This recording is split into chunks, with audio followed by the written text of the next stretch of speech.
Good morning everyone and welcome back to the class. Yesterday what we have learned, did you practice and did you learn everyone? Okay, we have learned Ofola word buildings, new word buildings, three word from each letter. Did you remember and did you practice?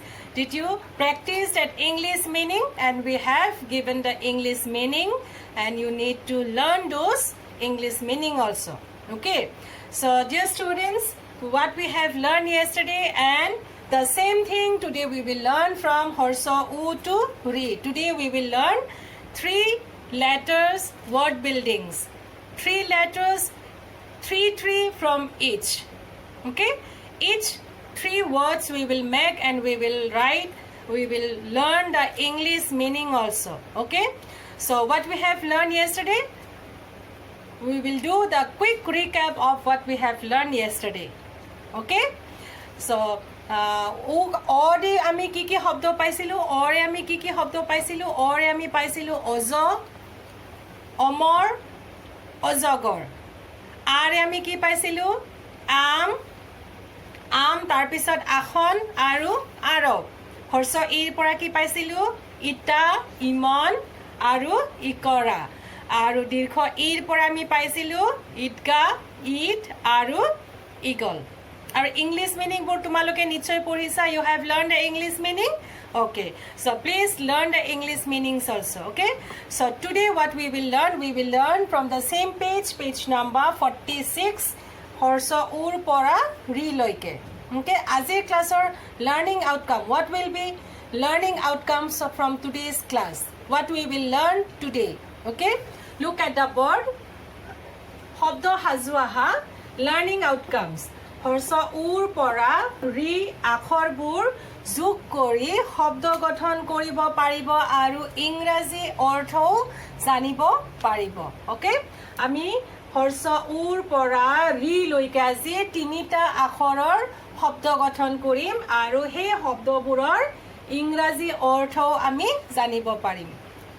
Okay, are you ready with your book, with your copy? So let us read. Page number 46 and I have done on the board. Look at the board and repeat after me. Okay, clear? Horsa U, Dirgha U, Ri. These 3 letters word building and the English meaning we will see. Horsa U, Murtiniato, Ut. Ut mane camel, C-A-M-E-L, camel. হৰ্ষ উৰ পৰা হৰ্ষ উ দুন্তীয়া দ অন্তস্তীয়া য় উদয়। উদয় মানে RISE ৰাইজ। হৰ্ষ উৰ পৰা উপবন, হৰ্ষ উ প ব দুন্তীয়া ন উপবন। উপবন মানে গাৰ্ডেন, GARDEN গাৰ্ডেন। গাৰ্ডেনত আমি কি দেখিবলৈ পাওঁ, আমি গাৰ্ডেনত নানা ধৰণৰ ফুল আৰু পখিলা দেখিবলৈ পাওঁ। অ'কে, আমি গাৰ্ডেনত নানা ধৰণৰ ফুল আৰু পখিলাবোৰ দেখিবলৈ পাওঁ। ডু ইউ লাইক টু গ?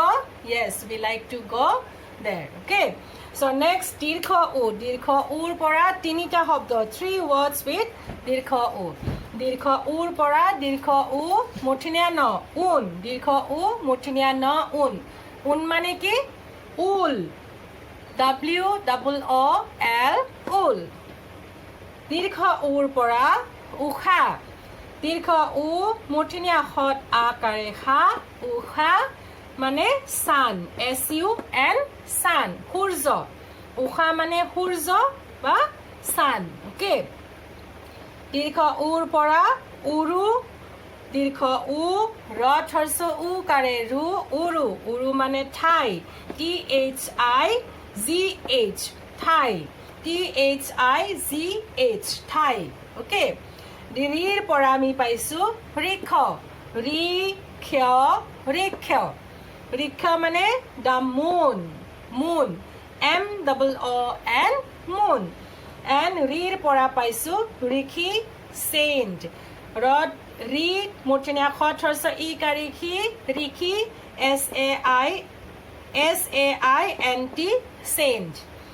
ৰিৰ পৰা ৰি মূৰ্ধন্য ষ ভ ঋষভ। ঋষভ মানে বুল। বুল মানে কি, ষাঁড় গৰু। আমি ডাঙৰ ডাঙৰ গৰুবোৰ গুৰুবোৰক কি কওঁ গুৰুবোৰক আমি ষাঁড় গুৰু বুলিও কওঁ সেইটোৱে হ'ল ঋষভ ঋষভ মানে আ বুল ডাঙৰ ডাঙৰ গৰু okay so let us read it again we need to learn the spellings children please look Harsh উ মূৰ্ধন্য ট উট উট মানে camel হৰ্ষ উ দন্ত্য ড অন্তস্ত্য য় উদয় উদয় মানে rice হৰ্ষ উ প ব দন্ত্য ন উপবন উপবন মানে কি garden দীৰ্ঘ উৰ পৰা দীৰ্ঘ উ মূৰ্ধন্য ন উন W double O L wool then দীৰ্ঘ উৰ পৰা উ দীৰ্ঘ উ মূৰ্ধন্য ষত আকাৰে খা উষা sun দীৰ্ঘ উৰ পৰা দীৰ্ঘ উ ৰথ হৰ্ষ উ কাৰে ৰু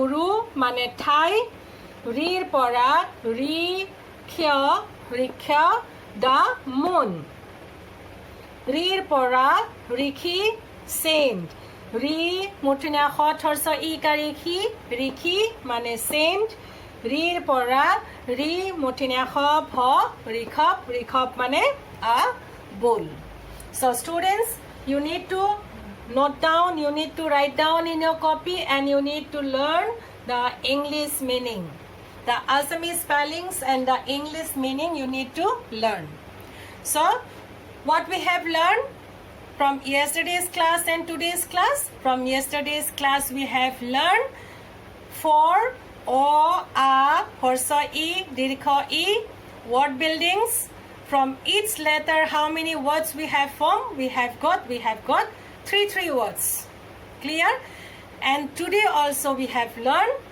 3 letters word buildings horsa u dirgha u ri Harsh উ দীৰ্ঘ উ ৰি হৰ্ষ উ দীৰ্ঘ উ ৰি word buildings how many words from each letter 3 words and you have got more than 3 words you have learned before in the previous classes you have already learned with the pictures did you remember with the pictures আমি অৰ পৰা কি পাইছিলো অৰ পৰা অসম অসম মানে আসাম অজগৰ অজগৰ মানে কি পাইথন অমিতা অমিতা মানে পাপায়া আৰ পৰা আচাৰ আচাৰ মানে কি পিকল আৰ পৰা আম আম মানে মেংগো এণ্ড আৰ পৰা আঙুলি আঙুলি মানে কি হয় ফিংগাৰ্ছ হৰ্ষ ইৰ পৰা আমি কি পাইছিলো হৰ্ষ ইৰ পৰা ইটা ইটা মানে কি ব্ৰিক হৰ্ষ ইৰ পৰা ইলিশ ইলিশ ইলিশ মাছ তোমালোকে জানা ইলিশ মাছ সেইটো ইলিশ হৰ্ষ ইৰ পৰা ইলাচি ইলাচি তোমালোকে দেখিছা ইলাচি এইটো হ'ল ইলাচি দীৰ্ঘ ইৰ পৰা পাইছিলো ইগল ইগল মানে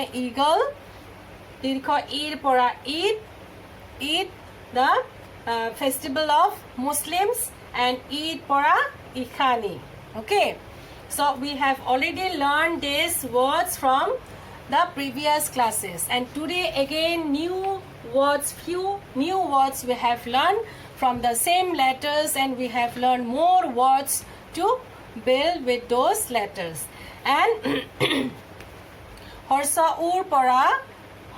উৰ পৰা উপহাৰ উপহাৰ মানে কি gift হৰ্ষ উৰ পৰা উট উট মানে কি উট মানে camel হৰ্ষ উৰ পৰা উপবন উপবন মানে কি garden then দীৰ্ঘ উৰ পৰা উন উন মানে কি উল আৰু দীৰ্ঘ উৰ পৰা পাইছো 59 59ক আমি কিমান কওঁ 59 এইটো হ'ল অসমীয়া 5 এইটো হ'ল 9 59 তাৰ পিছত দীৰ্ঘ উৰ পৰা উষা উষা মানে কি হয় sun then ৰিৰ পৰা ঋষি ঋষি saint ৰিৰ পৰা ঋষভ ঋষভ মানে কি বুল ষাঁড় গৰু then ৰিৰ পৰা আমি পাওঁ ঋতু ঋতু মানে কি ঋতু মানে season okay so students and in the next class we will learn those 4 letters word building okay so today what we have learned please write down in your copy and learn the spellings Assamese spellings and the English meaning okay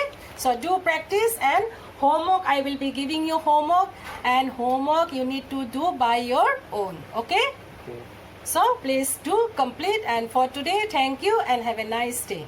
Good morning, ma'am.